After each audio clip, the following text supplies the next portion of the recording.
For nurse Laura Bogdan, in the unit just 6 weeks, this will be her first time into surgery with her tiny patient. The operation is handled by pediatric surgeon Dr. Enrico Grizzoni. I'm ready to start now. It's going to be 2 or 3 hours. The operation begins. For the baby's benefit, the OR is kept stiflingly warm. 1:30 p.m. The OR's phone rings, the call for Laura. It is the long-awaited news. I passed. When she signs off on this surgery, her name will be followed with the initials RN. 3 p.m., and the reporter is getting some hands-on experience in a field he is obviously lacking. The day and the week are nearly over. Nurse Lisa Carbone is making her goodbyes. She is going on maternity leave, expecting her first child. Even here, and maybe especially here, they know life goes on. We have to tell you that that baby came through the surgery just fine. We also have to say a big thank you to Metro General Hospital. Quite a bit of courage to let us in there unescorted. We were allowed to have free run of the place. And to do that with a television crew is unusual. But we came out with a series that can't be beat. That was wonderful. Thank you. Thank you, Marty. Well, a debate rages on all across America over the winner of the running mate debate. Eleanor Hayes has a reaction to that showdown from the World and National Desk. Eleanor. It's of little surprise tonight that both Republicans and Democrats are claiming victory. George Bush says Dan Quayle came through with flying colors and was outstanding. Michael Dukakis, on the other hand, says Lloyd Bentsen was so good the debate was no contest. Much of the post-debate talk centers on when Quayle compared himself to the late John F. Kennedy. I have as much experience in the Congress as Jack Kennedy did when he sought the presidency. I served with Jack Kennedy. I knew Jack Kennedy. Jack Kennedy was a friend of mine. Senator, you're no Jack Kennedy. President Reagan has also thrown in his opinion, applauding Quayle and saying Bentsen's Kennedy remark was a cheap shot. A New York grand jury today may have gotten the last word on the celebrated Tawanny Brawley case, but don't bet on it. Today, it released its report that says the black teenager made up her story of being kidnapped and raped by a group of white men. The grand jury also accuses her lawyers of spreading lies and says their actions will be investigated. Authorities in Detroit say they see no point in charging a 4-year-old boy who murdered his father. The boy says he shot his father in June to stop him from beating his mother. A prosecutor says the boy just could not have had criminal intent. Police are amazed that he was able to pull the trigger. In Chile today, the government's cabinet resigned and hundreds of people danced in the streets. This after people used the power of the ballot box to say no to 8 more years of military dictator Augusto Pinochet.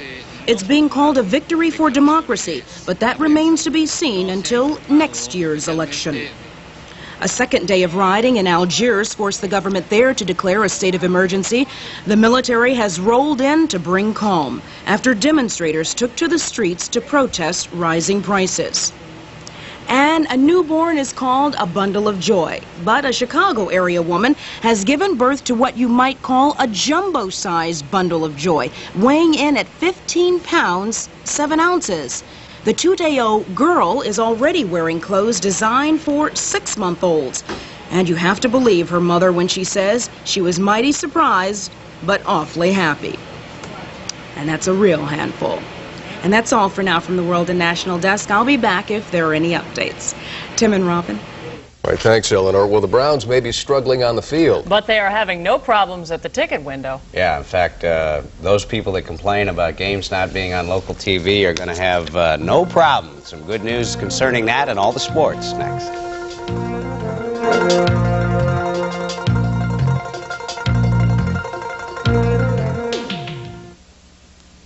On the next USA Today, rating the debate. Second by second, our People Meter shows you what voters really think of Quayle and Bentsen. America gives $93 billion to charity, and top celebrities are the reason. See how they get you to open your wallet. And our profile, Jimmy Connors. The aging fireball gives us a glimpse of life after tennis. Nothing moves faster than the USA Today. USA Today, the television show, tonight at 7:30 on TV8. When I tell my kids about the good old days, it's hard to remember that things weren't so good. Back then, the nearest doctor was 30 miles away, and people really didn't know all that much about raising healthy kids. But today, there's no excuse. With the kind of health care I make sure my family gets, they're thriving. Sure makes me feel good, for kids' sake. Brought to you by Health Maintenance Plan from Community Mutual, Blue Cross and Blue Shield. Because just any HMO won't do.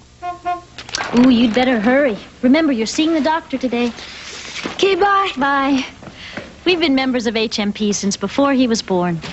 You see, HMP is there when we need it. When we're sick, for prescriptions, even for regular checkups. No hassles. Just first-rate care that saves us money. Thanks, bye. So for us, just any HMO won't do. It's got to be HMP. Backed by the leader, Community Mutual, Blue Cross and Blue Shield. Stain-resistant carpets with Scotch-Guard stain release protection as low as $9.99 a square yard, and Carpet Barn throws in the pad and labor. 12 months interest-free at Carpet Barn. Today you can own a pair of leather shoes taken from the finest hides without anything being taken out of yours. Today it's Tom McCann. Well, the Browns are off to a 3-2 start, but you'd think by ticket sales they were 5-0. Through thick and thin, the fans sure have responded. For the first time in 8 years, the Browns have sold out 4 home games, starting this Sunday with the Seahawks, the following week against the Eagles. That game will be broadcast right here on TV8. Also, the Bengals, Steelers banged out. The last time they sold out 5 games was 1970, and it's going to be real important for the House of Thrills to be a pit for visiting teams, because with all the injuries, they're going to need some help until everyone's back and healthy. Well, one area they don't need help is with the kicking game. Matt Barr has been superb, but as John Tellich reports, Matt may be thinking about a new career after football. Mike Check, Mike Johnson, Mike Junkin, Mike Tyson. Matt Barr may need practice as a sportscaster, but as a kicker, he has been nearly perfect. His first try was blocked, but since then he's been like Bo Derek, a perfect 10. 10 for 10.